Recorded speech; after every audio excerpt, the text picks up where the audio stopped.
Saludos y bendiciones. Gracias por estar con nosotros. Te invitamos a que te quedes conectado con nosotros porque sabemos que hay una palabra de Dios que ministrará a tu corazón.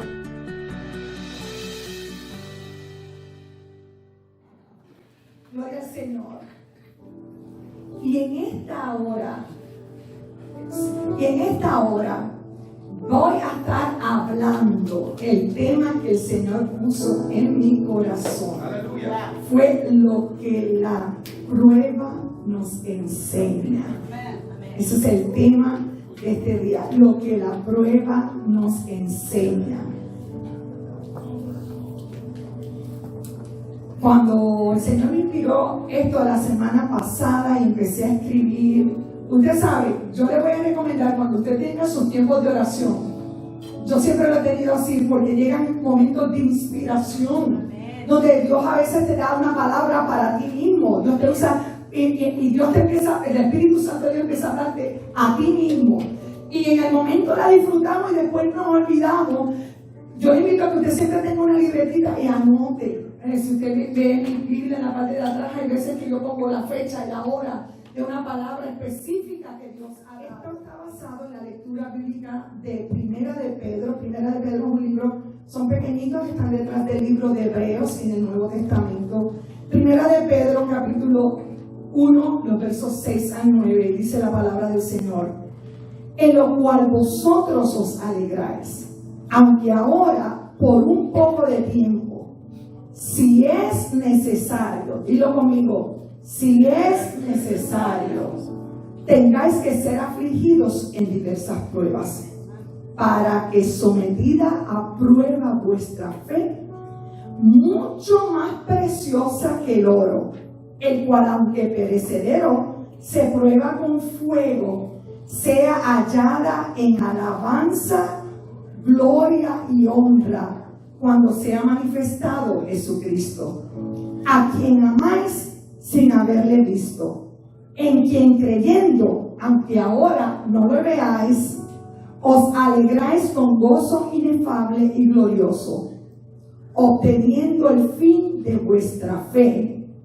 que es la salvación de vuestras almas. Mi amado, la vida en sí trae dificultades.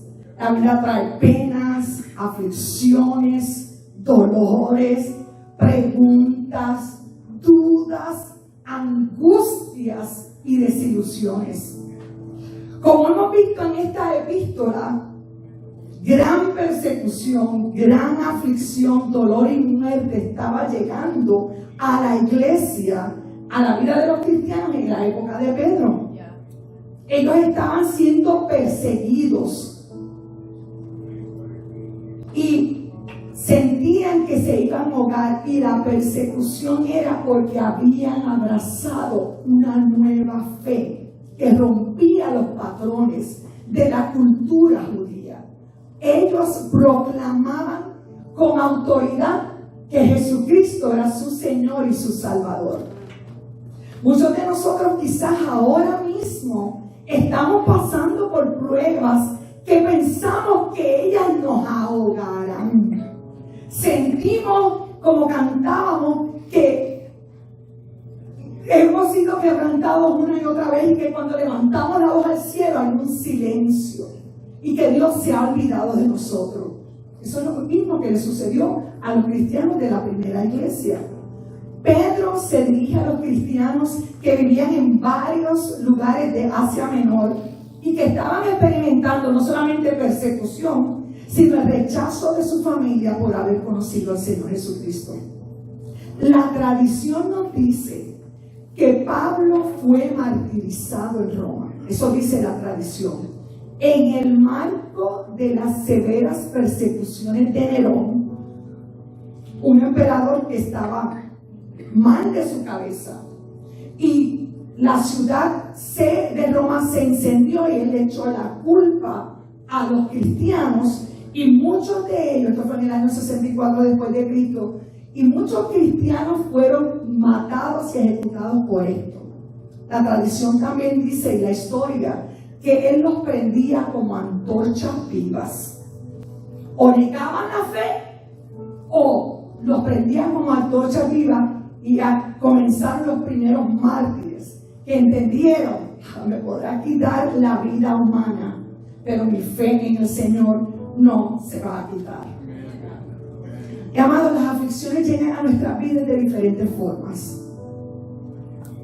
Vimos que puede llegar por la persecución de nuestra fe. Gracias a Dios que hasta este momento, porque no sabemos del día de mañana, pero hasta este momento vivimos en un país libre, Estados Unidos, y no somos perseguidos por la fe. Pero tenemos hermanos alrededor del mundo que están siendo perseguidos, encarcelados y asesinados por la fe en el Señor Jesucristo.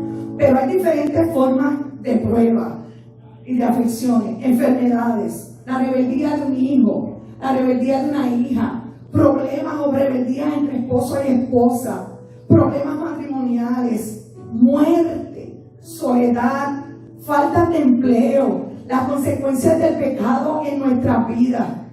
Mira, amado, es difícil sentir gozo en medio de la aflicción y el dolor. Toda emoción que surge en nosotros en medio de esas dificultades es todo lo contrario a la alegría. Por tanto, es fácil comenzar a vivir nuestras vidas en medio de la aflicción en base a lo que estamos sintiendo. Porque la prueba es tan grande que esto no va a pasar. Este dolor físico, este dolor no lo puedo tolerar. Esta situación no va a cambiar. Pero Pedro le escribe a la iglesia y nos recuerda a nosotros que nosotros no nos dejamos llevar por lo que sentimos. Nosotros nos dejamos llevar por lo que nosotros somos. Somos santificados, somos transformados por el poder de la palabra, por el poder de autoridad que salió de la palabra de Dios, y no por lo que nuestras circunstancias dicen. Mire, es un hecho que cada uno de nosotros vamos a pasar por pruebas. Algunos de los que están aquí a lo mejor ahorita mismo están pasando por pruebas difíciles.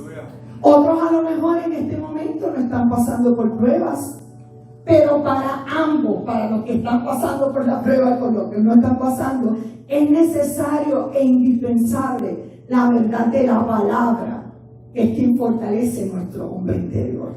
Por eso es que yo decía que nosotros no nos podemos dejar llevar por lo que vemos, sino por quienes somos. Hablaba yo los otros días, la semana pasada, estábamos en la oficina y hablábamos de la importancia de cómo Jesús, que sufrió igual que nosotros, porque Él se encarnó para entendernos. La única diferencia, como he dicho en otras ocasiones, es que no pecó, pero se sintió solo. ¿Se acuerdan de la cruz que dijo: Eloi, Eloi, lama sabactani? Dios mío, ¿por qué me has desamparado? O sea, no abandonado, ¿por qué me has desamparado? Él sintió lo mismo que nosotros. Y yo me imagino que cuando Él estuvo esos 40 días en ayuno, que el enemigo, que el diablo se le apareció, mire, Él fue tentado en diferentes áreas de la humanidad. Y yo me imagino que Él en su humanidad como que titubeó, porque tenía que tener hambre. Si nosotros venimos por la mañana y almorzamos antes de venir, muchos de nosotros, y la otros no almorzamos. Y ya a las 12 estamos viendo y nos montamos en el carro y ya estamos desesperados porque el hambre nos mata para llegar. Y llegamos a un restaurante y nos dice que tenemos que esperar media hora y queremos que nos vamos a consumir. Vámonos de aquí, vámonos a un McDonald's, que pasamos rápido porque el hambre me va a matar. Pues te podrás imaginar lo que Jesús sufrió, porque en medio de esos 40 días el enemigo le dice: mira, pero fácil, dile estas piedras que se conviertan en pan. Yo creo que si estuviéramos ahora nos diría: mira, dile esas piedras que se conviertan en un taquito de fajitas de carne. Exacto. O unas buenas arepitas para los que son venezolanos. Las probé cuando estuve en mi intensivo con amigos venezolanos. Las rellenan de todo, menos maldiciones, pero las rellenan de todo. O buen arroz con gandules para los que son puertorriqueños. Y a los de Colombia, que a la gente de Colombia aquí, ¿con qué le tentaría si usted estuviera en ayuno? ¿Qué usted cree que el enemigo lo hubiera tentado? Los colombianos que están aquí, dígame rápido. ¿Con qué? Con una bandeja paisa, el Señor. Que tiene arroz, frijoles, carne, huevos. Ay, Dios mío, Señor. Chicharrón. Eso es riquísimo. Y yo me imagino que ya el Señor en esa hambre estaba a punto. Como nosotros en nuestra humanidad. Cuando estamos en medio de las aflicciones, que se nos susurra, el enemigo nos va susurrando. Y vamos creyendo, estás solo, ¿ves? Ni Dios te escucha. Y uno empieza, ¿verdad? Yo estoy sola, nadie me escucha.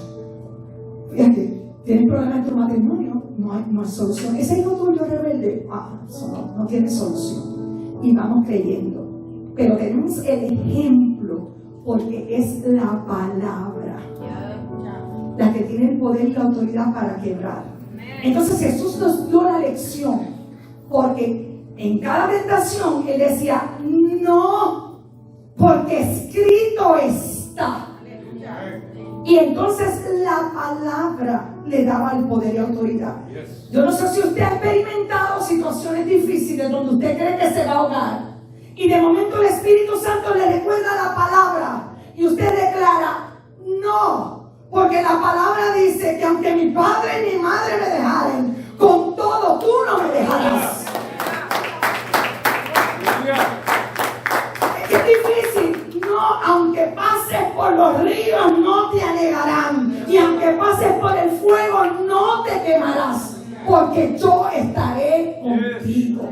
Y la palabra nos alienta el corazón. Así que la palabra es la que alienta nuestro corazón. Y yo voy a mencionar rápido varios versículos. Dice, mi escondedero y mi escudo eres tú, en tu palabra esperado. Salmo 119, 114. Susténtame conforme a tu palabra y viviré. Salmo 119, 16. En tiempos de aflicción, nuestro clamor debe ser, abatida está hasta el polvo mi alma, vivifícame según tu palabra. Hazme entender el camino de tus mandamientos, para que medite en tus maravillas. Salmo 119, 25 y 27. ¿Por qué es importante la palabra de Dios en nuestra vida?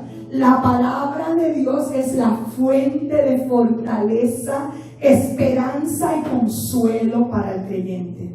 Déjame repetírtelo. ¿Por qué la palabra es importante? Porque la palabra de Dios es la fuente de esperanza, fortaleza y consuelo para el creyente. La palabra de Dios da testimonio de Cristo. La palabra de Dios es la que permite la regeneración de los seres humanos. Que la regeneración, el cambio transformacional que el Espíritu de Dios hace a través de nuestra mente, nuestro cuerpo, nuestra alma y nuestro espíritu. Eso lo hace el poder de la palabra. Aleluya. Ante estas situaciones amenazadoras, las pruebas, Pedro les recuerda 3 razones por las cuales ellos podrían resistir.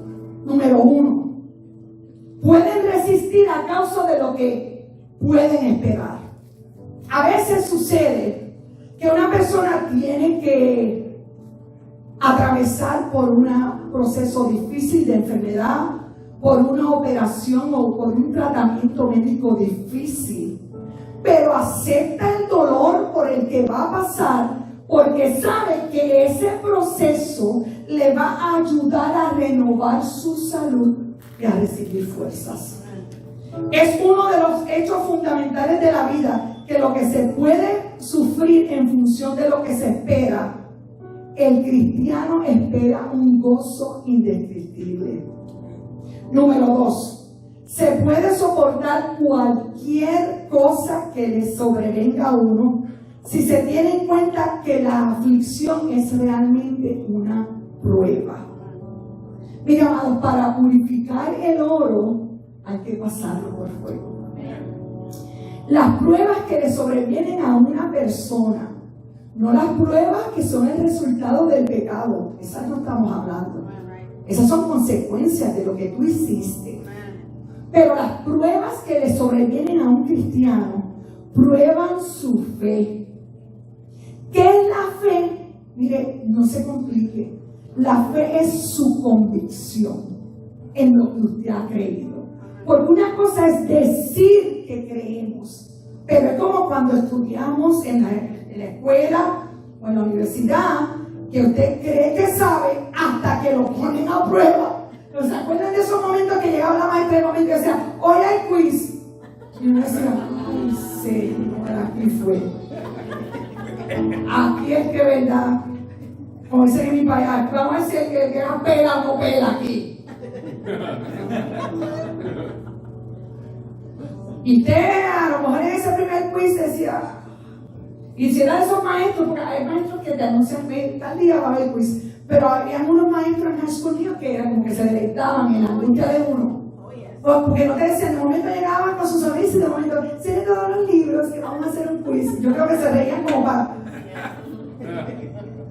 Pero me agarraban una vez porque te enseñaba, tengo que estar listo. Porque en cualquier momento mi conocimiento va a ser probado.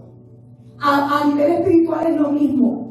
Yo leo la escritura, yo recito la escritura, pero va a llegar un momento que tu convicción, lo que tú dices que crees, va a ser probado para ver si es verdad, es que eso es verdad. Mire, piense en un atleta. Los rigores de un atleta, este atleta tiene que soportar entrenamientos bien difíciles. Si usted no me cree a mí, cuando usted ve la película Rocky, yo admiro eso porque el entrenamiento que uno se cree, como yo no sé nada de boxeo, a mi esposo le gusta el boxeo, pero es un hombre tranquilo, ¿verdad? Le gusta el boxeo. Entonces, uno cree que esa gente tanta un mes unos días se preparan y se van a dar golpes allá derecha e izquierda. No, hay una preparación. O sea, ardua, lo vimos en la película Rocky. La gente que corre, la gente que hace diferentes deportes, los músicos. ¿Cuántos de nosotros tenemos hijos que están en las bandas? Yo recuerdo cuando mi hijo se inscribió en banda en 7º grado y él se inscribió en trompeta. Y me decía, aquello era, bueno, aquí trabajaba, pero Ricardito era obsesivo. Él llegaba de la escuela, practicaba. Pero tú veías que la persistencia. Ya las semanas, uno que otro sonido feo, y ya al final las notas musicales salían. Él es maestro de música. Ricardo toca varios instrumentos, pero el instrumento que a él le gusta es la guitarra acústica. Y él anda con esa guitarra, ¿verdad, Ricardo? La esposa dice, yo tengo celos de esa guitarra. Porque él, a donde quiera que va, él lleva su guitarra.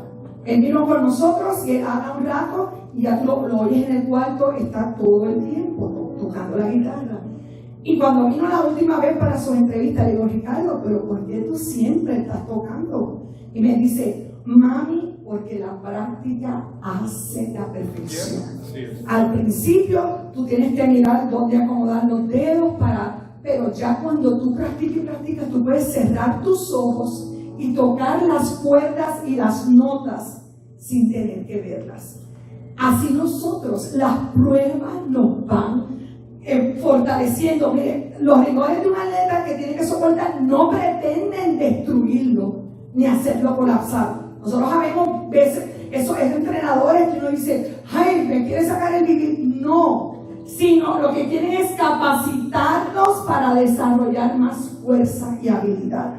Las pruebas que experimentamos no están diseñadas para agotar nuestra resistencia, sino todo lo contrario, para incrementarla. A cada prueba que creemos que vamos a desmayar, nos fortalecemos. Viene otra prueba y vamos con la fortaleza de la otra y el Espíritu Santo nos fortalece. Y así vamos caminando. Creemos que estamos derribados, pero dice la Escritura que no estamos destruidos. Nos vamos fortaleciendo en nuestro hombre interior.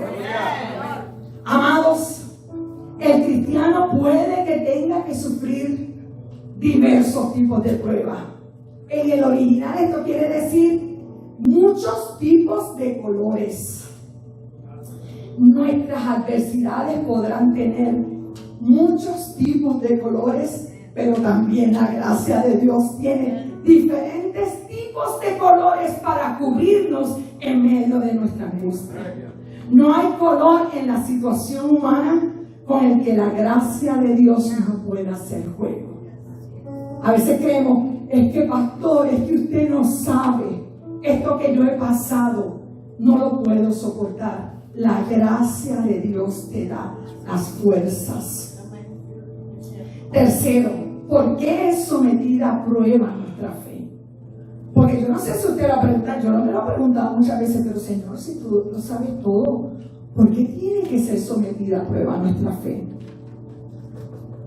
Vemos que Pablo le dice a la iglesia, Pedro, perdón, dice a la iglesia, aunque ahora por un poco de tiempo, ¿se acuerdan del versículo? Dilo conmigo, por un poco, otra vez, por un poco de tiempo, por un poco de tiempo. Dios te recuerda en esta mañana que la prueba que tú estás pasando no va a durar para siempre. Tiene un tiempo de conclusión. Pablo dice, porque esta leve tribulación momentánea, en 2 Corintios 4:7, produce en nosotros un cada vez más excelente y eterno peso de gloria. Qué cosa tremenda, gloria al nombre del Señor. Cuando pasamos por una prueba, Dios está en el control, tanto del termostato del calor, como del reloj del tiempo que cuando se acaba. Él está en control de todo. Yo soy fiel creedora de la soberanía de Dios. Yo creo que todo lo que nos pasa en nuestra vida como creyentes, Dios lo permite con un propósito. Porque nosotros estamos en las manos de Dios. Y cuando nosotros amamos a Dios profundamente, el deseo de todo creyente es que nosotros reflejemos a Jesucristo. Entonces tenemos que ser moldeados para que el olor que destile nuestra vida sea la fragancia de Jesucristo. Vaya muriendo nuestra humanidad y nosotros podamos representar a Jesucristo. ¿Por qué se dice que nuestra fe es más preciosa que el oro? La palabra prueba significa aprobar, examinar y probar con el propósito de que seas aprobado. Por eso se permite una prueba. Dios lo hizo con Job y lo hizo también con Abraham. Si quieren tomar nota y ustedes buscan después Génesis, lo vas a ver la historia de Abraham en Génesis capítulo 22 del 1 al 12 y vas a ver la historia de Job en los versículos, capítulo 1, versículos 20 a 22. Dios lo probó. La prueba tiene un propósito. Romanos 8:28 dice, y sabemos que a los que aman a Dios, todas las cosas les ayudan a bien.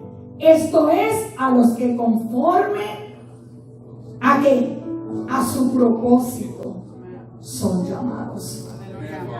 Sabemos que la clave está ahí, que a los que aman a Dios. Eso es. Los que amamos a Dios, Dios tiene un propósito.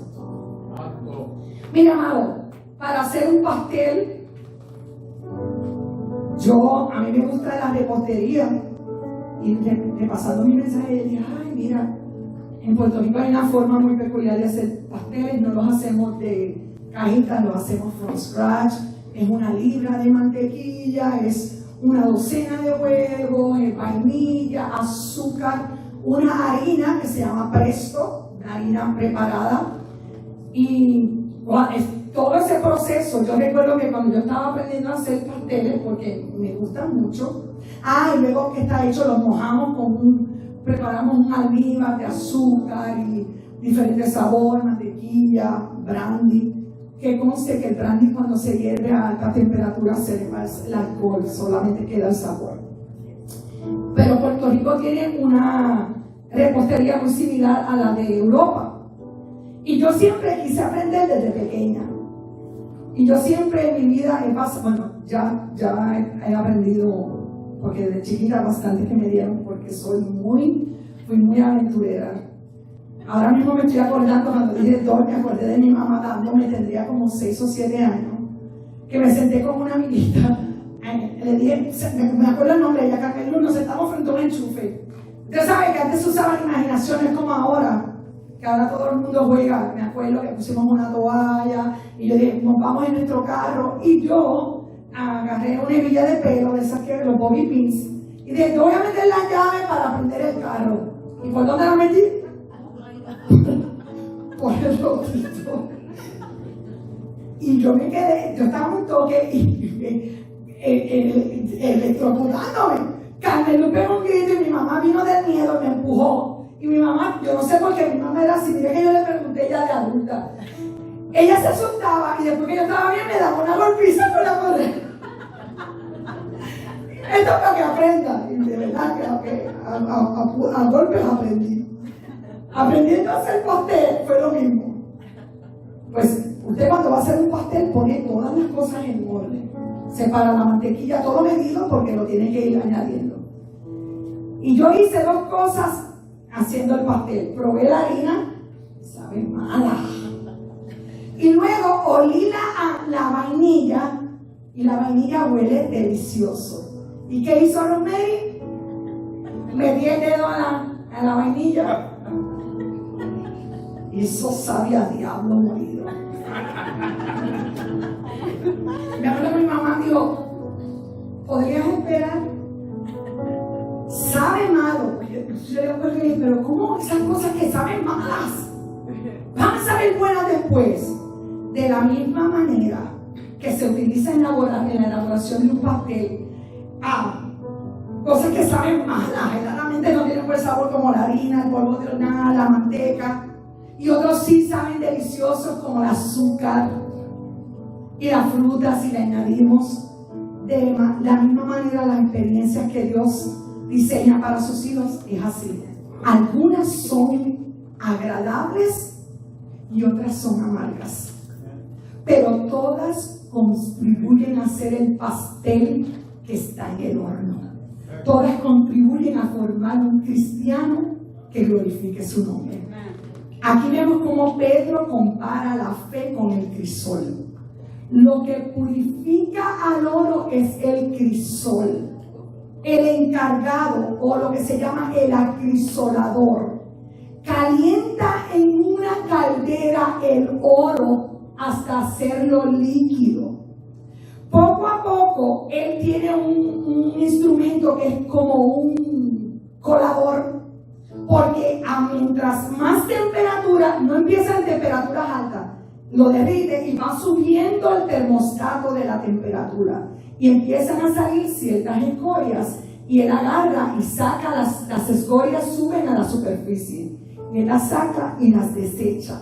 Y él vuelve a subir la temperatura aún más y más escorias salen. Hasta que llega a un nivel que creo que es más de 180 grados.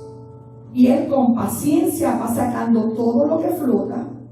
Y después él observa el metal hasta que no queda nada y la superficie brilla. Dicen que cuando un oro es puro al 100%, el acrisolador se puede mirar, puede verse reflejado en la belleza de ese oro que se le quitó las impurezas. Eso mismo es lo que hace el Señor con nosotros. Nos va apretando en el fuego y llega un momento que cuando Él nos mira, Él ve su rostro en nosotros. Job dijo tocante a Dios en Job 23:10: mas Él conoce mi camino, me probará y saldré como oro. Por último, ¿qué revela la prueba. Eso es lo que es el tema del mensaje. Que revela la prueba de lo que estamos hechos, de las convicciones que nos dirigen. Ahí sabemos de qué estamos hechos. Una de las partes más difíciles de la vida cristiana es el hecho de saber que un discípulo de Cristo no es inmune a las pruebas y a las tribulaciones de la vida. Como en todas las cosas, el propósito de Dios es que seamos transformados más y más y más a su imagen. Esta es la meta del cristiano, incluyendo las pruebas y las tribulaciones. Están permitidas para que alcancemos esa meta. Es parte del proceso de la santificación de Dios para las personas que están apartadas para los propósitos de Dios y equipados para vivir su gloria. Amado, la prueba revela lo que hay en tu corazón. Es necesario que muchos de nosotros examinemos lo que hay dentro de nuestro corazón y nos preguntemos: ¿refleja mi vida mis convicciones? La prueba me está haciendo perseverante, más paciente. ¿Mi confianza está realmente puesta en Dios? ¿O mi confianza está puesta en lo que mis ojos ven? Las pruebas desarrollan nuestro carácter cristiano y eso nos permite gloriarnos en las tribulaciones. Como dice Romanos 5, 3 al 5. Sabiendo que la tribulación produce paciencia, y la paciencia prueba, y la prueba esperanza, y la esperanza no avergüenza, porque el amor de Dios ha sido derramado en nuestros corazones por el Espíritu Santo que nos fue dado. Los procesos que Dios permite en nuestras vidas son utilizados para formarnos y moldearnos para su propósito. ¿De qué duele? ¡Ay, bendito! Duele y duele mucho. ¿Qué me enseña la prueba? Que sola no voy a poder enfrentarla si no tengo mi fe y mi mirada puesta en Jesús. Las pruebas ponen en evidencia lo que está en tu corazón. Gracias por habernos acompañado. Esperamos que esta palabra haya sido de bendición a tu vida. No olvides suscribirte a nuestro canal de YouTube de Casa de Refugio para que permanezcamos conectados. Si deseas comunicarte con nosotros, tienes la información en pantalla. Bendiciones.